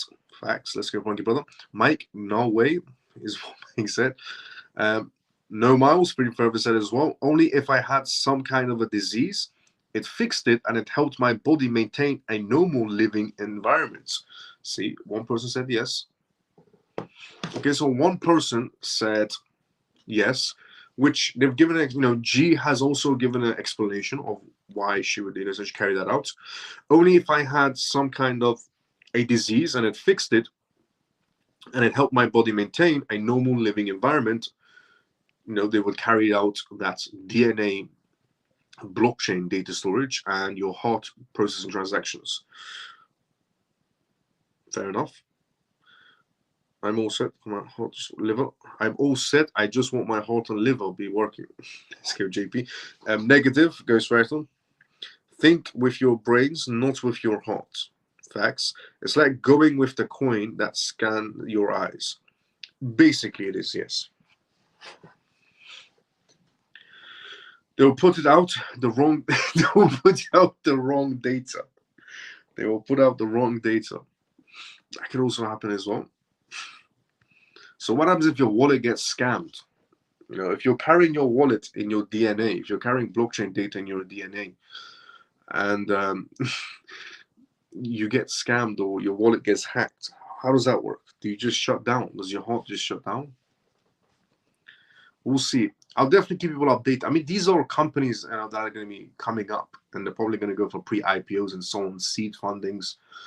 So I'm keeping everybody updated on the Switzerland company, if I get more information out of it, because if that company does well, it's going to be $1 billion to $1 trillion company somewhere down the road. And there are, small company coming out of Switzerland. And then this one is just a research study test that's, a breakthrough scientific experiment. It's like going, they'll pull out the wrong data. As long as it's my stuff and I'm the one in control. My heart belongs to my family.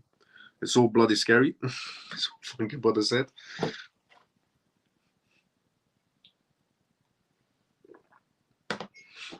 Now, next news on tonight's live show. But there was one yes, but it was a reason for the yes. To fix some sort of diseases and maintain a normal environment of living environment, then yes, is what one person said. G said that, which with the explanation makes sense. Majority no, however, inside the comment section so far. Now, next news on tonight's live show is regarding a economic war that's happening. What if your liver got hacked? If your liver got hacked? The next news on tonight's live show is economic war. It's right now happening with the EU and China. So a lot of people don't really know that this is going on behind the scenes, but it is. So China retaliates against the EU for taxes on electric cars. There's a massive war going on, but in terms of not an actual war, but World War III type of scenario. Now, cyber wars are still going to be happening pretty much somewhere down the road. But on the other aspect, there's a tax war situation going on as well. So the EU and the rest of the world is pretty much telling you to go eco-friendly. The whole world is trying to, every executive board member, every CEO, director of a company, president, prime minister, politician, bank governor, everybody that's like a high profile seat right now is telling you to go electric, to save the planet. Drive an electric car to save the planet. It's more eco-friendly and so on and so on. So, but the issue is China produces, quite a lot of electric cars. And that's not an issue, sorry. China produces quite a lot of electric cars at a much more cheaper rate, at a much more, faster rate. And they can sell their cars at a much more faster rate as well when they ship them to the EU. But the EU increases the price on taxes for Chinese cars. So people can't, buy the Chinese electric cars too cheap because the EU wants you to buy a Mercedes electric car. They want you to buy a BMW electric car or an Audi electric car, a German car. So the EU wants you to buy a German electric car.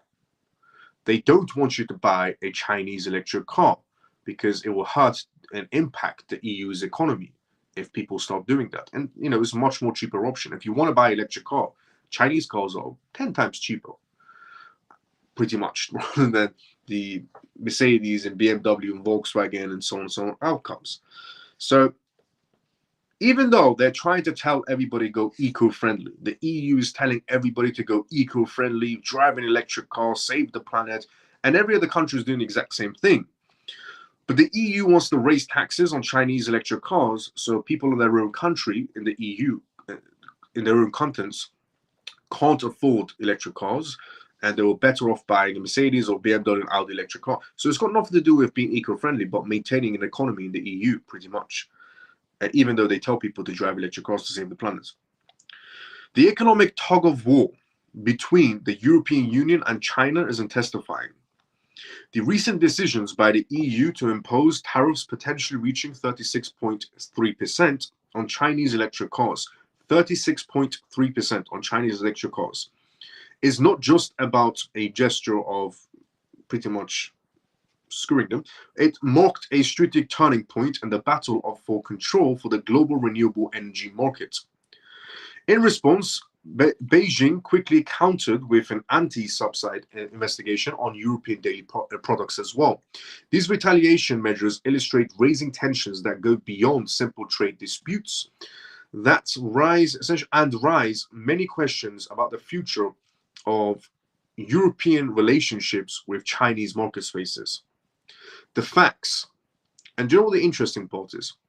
Mercedes-Benz could just lower their price margins, and Audi could lower their price margins, Volkswagen could lower their price margins, and I know they can't compete on the same price market of the Chinese market space in terms of vehicles, but they can still lower them a bit. So instead of the German manufacturers, car manufacturers, lowering their prices, not just to compete with them, but to lower their prices so people can afford electric cars, they rather keep their prices high and tax the Chinese cars higher, but they tell everybody to drive an electric car. The analogy of a moron. The facts. The escalation of trade tensions. The tensions between the European Union and China reached a new peak this week, when the EU announced the imposition of tariffs on imports of Chinese electric vehicles. This decision, taken after a 9-month investigation, stems from suspicions of massive subsidies granted by the Beijing to its electric car vehicle industries. According to an official report, these subsidies distort competitions and threaten European economic interest. In response, less than 24 hours after this announcement, China retaliated by opening an anti-subsidy investigation on dairy products imported from the EU. Do you know what this is going to do? It's going to start off with vehicles. It's going to start off with the EU raising tax prices on Chinese vehicles. And now the Chinese are raising tax prices on EU products. And it's just going to go back and forward, back and forward. And do you know what's going to happen? The people in the EU are going to suffer the most, because the products that they're going to get in the EU are going to go higher and higher in pricing. And it could start off with vehicles, and in this case, it's going into dairy products. So while people are struggling already in the EU with major inflation issues, while some people can't afford groceries, pay their rent, pay their mortgage, pay for their car prices, pay for their electricity, pay for their gas, the EU has decided to start a tax tariff war with China, with the EU taxing their vehicles too high, and now China raising the products taxings on dairy products. And it's just going to go back and forward. And the only impact is going to be the retail section. It's like two children arguing with each other. So while investigation on dairy products imported from the EU targeting European agricultural subsidies is what China is doing right now. They said, we will firmly defend the interests of the EU's dairy industry and the common agricultural policy, said Olaf Gill, spokesperson from the European Commission. He emphasized the EU's willingness to resist any external pressure from China. This series of events highlights the complex dynamics between the two economic giants. Chinese manufacturers, already affected by the provisional subcharge introduced by the EU last July, saw their sales plummet drastically, with 45% drop between June and July in 2024. Obviously, with the EU raising tax tariffs on Chinese cars, the Chinese market space in terms of vehicles is going to plummet, which it did, 45% drop, which hurts Chinese economy. So out of retaliation, Chinese economy is now trying to subsidize and tax the EU back. The situation in France reflects this trend as well, where measures like the new eco bonus on vehicles produced in Europe have further essentially exacerbated difficulties for Chinese models. The MG4, a popular vehicle in France, recorded a 33% drop in sales between January and July this year.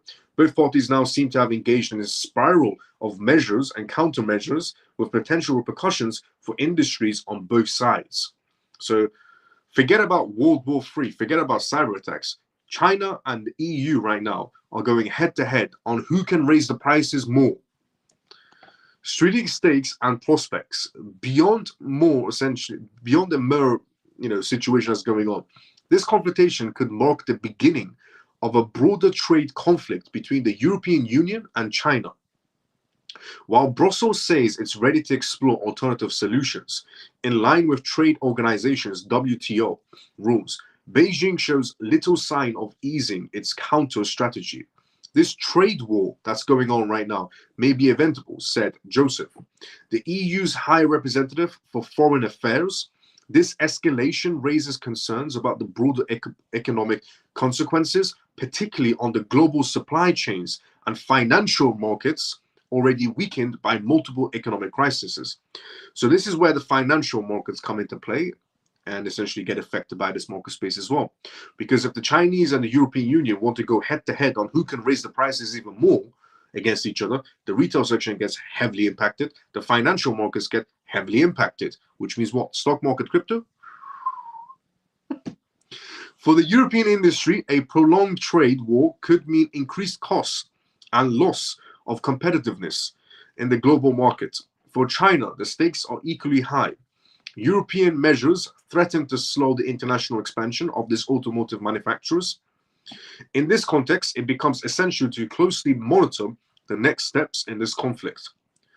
In long term, such a war could not only reshape the Sino-European relations, but also have a profound repercussions on the global economy with strict adjustments, with a new reflection on international trade policies. Both parties are critical. Both parties are at a critical crossroads right now, EU and China. What began as a targeted dispute over the electric vehicle sector could quickly extend to other areas with an escalation that holds unpredictable consequences, which can lead to many market spaces being affected with the EU and China.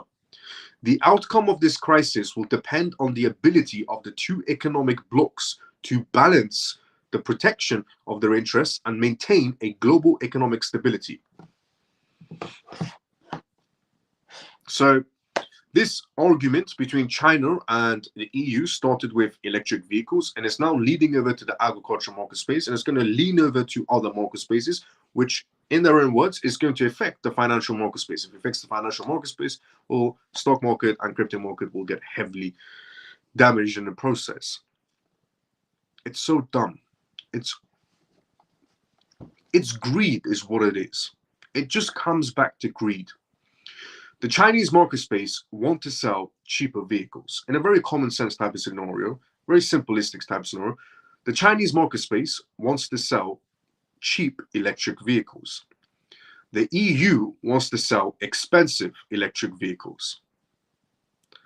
The EU doesn't want to sell the Chinese cheap vehicles because they know that nobody will buy the expensive electric vehicles compared to the cheaper electric vehicles. So the EU, based on greed, is raising the price tariffs or tax on Chinese vehicles.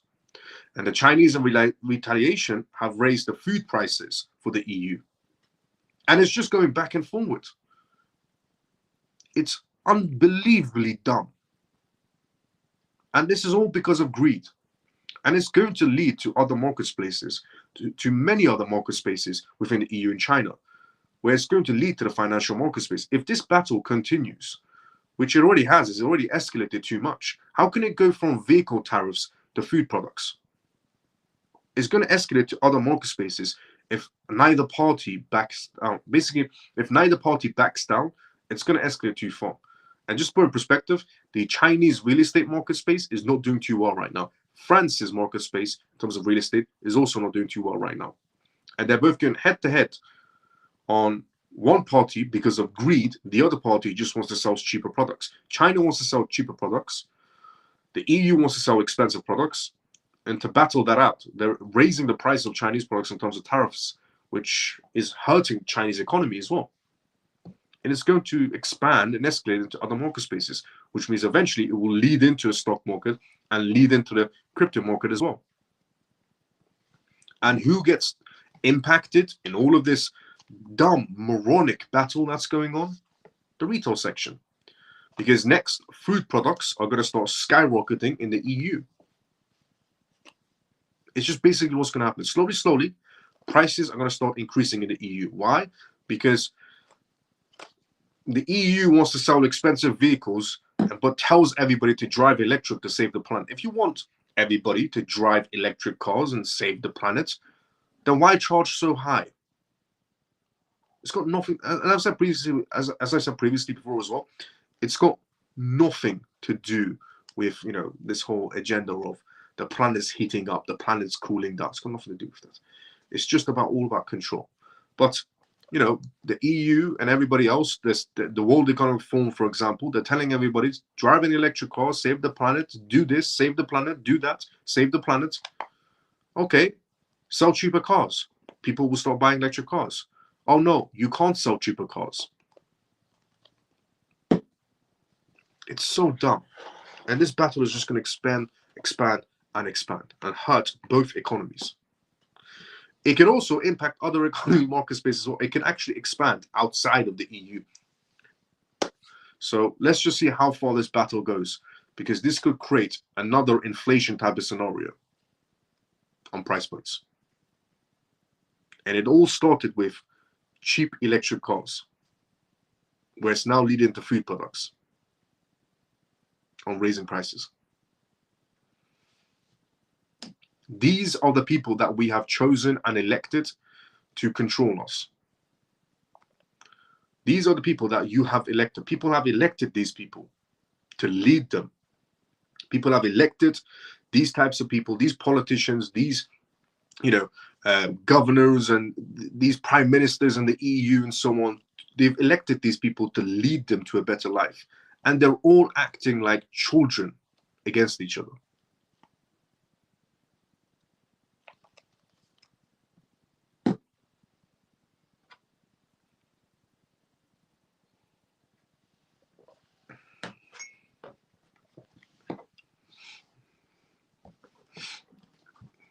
Screw electric cars. I'll drive gas. It's not about that, but I understand what you mean. I'll drive gas, but it's not about that. It's about tariff wars. If they start a tariff war, prices will go higher and higher in the EU, and it can also impact other market spaces outside of the EU as well. That's what the issue is. It's not about the electric cars. The issue is if this carries on, then price increase is going to be happening. But I understand what you mean. I'll drive a gas car. But it's past that now. I can't be honest if... Oh, no, we're here, I think. Strictly German for me, no electric. Let's go easy. Nice seeing you, Miles. How you doing, Ripple? It's like washing up liquid. They always improve, but it's the same. I can be honest, if you say something is true, thank you, Miles. Let's go, Ripple. Something it's true, sorry, as above. Screw drive electric. Thank you, Miles. Let's go. Teslas are cheap. How cheap are they trying to sell their cars? Very cheap. A Chinese electric car could sell for £12,000. I'm not even being joking. You know, you can actually buy a Chinese electric car for 12,000 British pounds, 2024 plate, brand new. You could buy a cheap Chinese electric car for £10,000 or £9,000 even. £9,000 for a brand new electric car from China. And then they can't compete with that. So instead of lowering their prices just a bit, they decided to skyrocket the other prices. Well, too bad you don't have Trump, because he's a genius at this kind of... He was before, and he'll do it again. Once he becomes president, he knows how to tell China what to do and where to do it. facts. Let's go on facts. Honestly, what G said, there was a conversation with Trump and Macron. If anybody's seen it, there was a conversation with Trump and Macron. So from France's prime minister and then Donald Trump, obviously. And the conversation was basically Macron wanted to raise tariffs on US products coming into France. So Trump called Macron and said, Macron, what are you doing? And Macron, and the way Trump speaks to people, it's incredible, the way he speaks to people. But he said to Macron, what are you doing? And Macron said, well, we've decided to raise the prices on US products coming to France. And Trump said, Macron, I'm going to be raising wine prices and cheese prices and any other food prices coming in also from France to about 80%. Macron said, well, you can't do this, Trump, you can't raise the prices this high. And he said, Macron, I will raise the prices this high if you don't lower yours. And it ended up with Macron lowering his tariffs, which Trump ended up not raising it to 80%. But that is an actual conversation that the president of the United States had with Macron Emmanuel, which I don't think anyone's ever in the politician space has ever had a conversation like that, where it's friendly at the same time, but also very threatening. I don't know if I missed the answer of my question about Matic or it didn't appear. About the upgrade to Paul, sorry if you already replied to it. I never got the question, I'll be honest with you. Regarding Matic, I'll send it, direct message me, I'll send you what you exactly need regarding the upgrade that's happening to Paul. Direct message me on Tone, I'll send it to you on Telegram, direct message me. I'll send you step by step on that. Where can I check them out? What else? Chinese websites, most likely on car manufacturers. SCP or hatchback. It's hashbacks. Also, we have reached the endings of tonight's live show as well. So we might be seeing some price hikes coming out of the EU quite soon as the longer this battle carries on with China in the EU. But on tonight's live show, we talked about the topics of China and EU's economic war that's going on. Not a World War III or a cybercrime war, but an actual economic war that's going on with China and the EU. We also talked about DNA computing breakthrough power regarding blockchain data. We also talked about Toncoin regarding the founder Pavlo, the situation that's going on. We also went through the topic of JP Morgan's $74 billion Bitcoin mining projection on tonight's live show as well. That was one of the topics we went through. The other topic that we went through on tonight's live show was about Donald Trump, Elon Musk, and Galaxy's CEO on their perspective matter on the market space. We also talked about the cryptocurrency exchange Kraken regarding their recent breakthrough. We also went through the news topic on tonight's live show regarding Bitwise, Bitcoin, and Ethereum ETFs, a perspective from Bitwise, sharing more info of high-profile investors coming into the play. We talked about the younger voter situation, a perspective coming out of Coinbase. We also talked about Coinbase CEO Brian Armstrong launching social credit scores for wallets. But the biggest news is on tonight's live show was, it's actually Coinbase launching social credit systems for DeFi wallets. So your hot wallets and cold wallets are now going to have a social credit system on the DeFi space. It was one of the biggest announcements on tonight's live show. The other one was the economic war that's going on with China and Russia.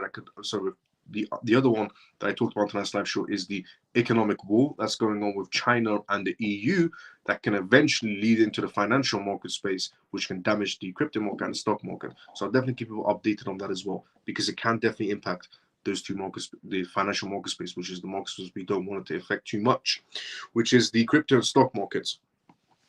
So those are news talks running from tonight's live show. If you enjoyed this live show, drop a follow, drop a like, and tune into it every single night. Thank you so much to everyone that tunes into this live show every single night. Thank you so much to everyone that gets involved inside the comment section and from the CMF that tunes in every single night. Also, thank you so much to everyone that retweets, likes, and shares this live show. This has been episode 138 of the CMF live show.